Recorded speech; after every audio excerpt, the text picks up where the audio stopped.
سلیم خبرې کوم دي تنګي کالج کوم ارکلې درته یم سلیم صاحب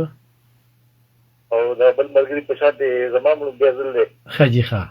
تاسو په کارو مهرباني پروګرامونه خو باورو جی جی او پاره چې تاسو خبرې نو تاسو خبرې ودا تاسو ونه د سړي چې دا بل سره څه نه ساتي او دا خبرې کلم نه کوي هغه په ملک ذات د پاکستان نه وي کنه هغه به نو څه مخاطب روسته په سلاس والی کنه او خبرې وکړي او چې سړی پښتوني مسلمان او پاکستاني نو کم از کم دا خبرې هغه نه دي پکار نه دي پکار چې دل راضي لکه په نور ملکونو کې وګوره شهیدانو ته کم خیرات تقسیم پیش کیږي او دلته کې بس ټوکه او مسخري کیږي یاره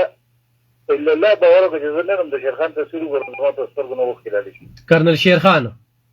اجو صحیح د دغه خسته ځوان او دغه خسته سیخاو د دې مل د پرېزان زری او بیا پنو مای باندې بیا خلک زی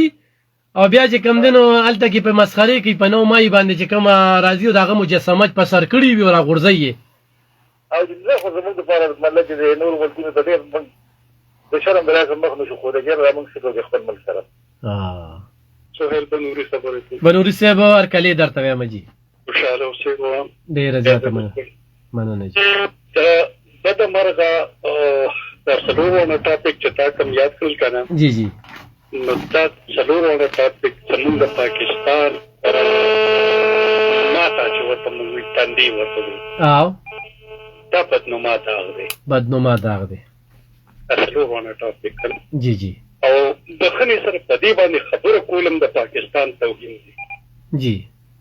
د پاکستان د خوري توهین دی او چونکه تا ټاپک ویلو نو خامخابه خبرې په ضرور کوي چې وړومبي په دې شهدا باندې خبرې کوي جی شهدا کې دي هر څنګه دي کدا د فوج دي کدا د پولیس دي کدا د اف سي دي کدا د رینجر دي نو دا زمونږ د سر ګلونه دي او دي زمونږ د دې خوري لپاره زمونږ د ژوند د تیرولو لپاره دي خپل ځان قرباني کړی دي بلکې د خپل ځان قرباني کړی د خپل اولاد نه دي تیر شوي دي د چا به دې زوی وي د چا به دې ورور وي د چا به دې پلار وي د چا به دې خاوند وي نو موږ هغه شهدا کوم وارثه چې دي هغې سره د همدردۍ اظهار کوو او دا زموږ د سر ګلونه دي چونکې دې د خپلې خاورې دپاره ځان قرباني کړی دی نو موږ لکه د دې دا زموږ د سر ګلونه ځکه دي بل به راشو سیول نافرمانۍ ته د بده مرغه سیول نافرماني چې دا کم طریقه د پی ټي آی زموږ د لیډرانو یا عمران خان صاحب روانه کړې ده نو دا د ملک دا د دې خاورې سره د دشمنۍ برابر ده نه کې د دې د وفادارۍ ځکه چې دې د ملک وزیر اعظم پاتې دی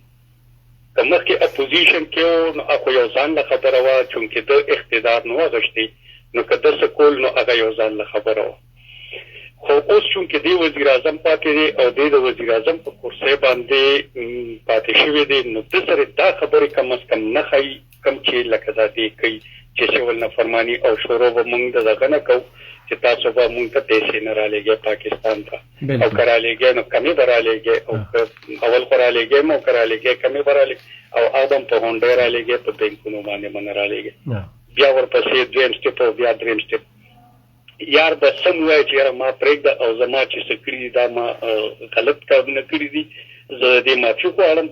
نو بس د دې نه بله ښه خبره دا نشته چې یاره دې قوم ته دې وطن ته دې خاورې ته دې نقصان په دې خبرو رسوي نو لکه دا ایجنډه د پاکستان د یو شهري نه ده دا د پار ملک د هر چا چې دا د پار د خلکو کیدی شي دا د پاکستان د شهري نشي کېدی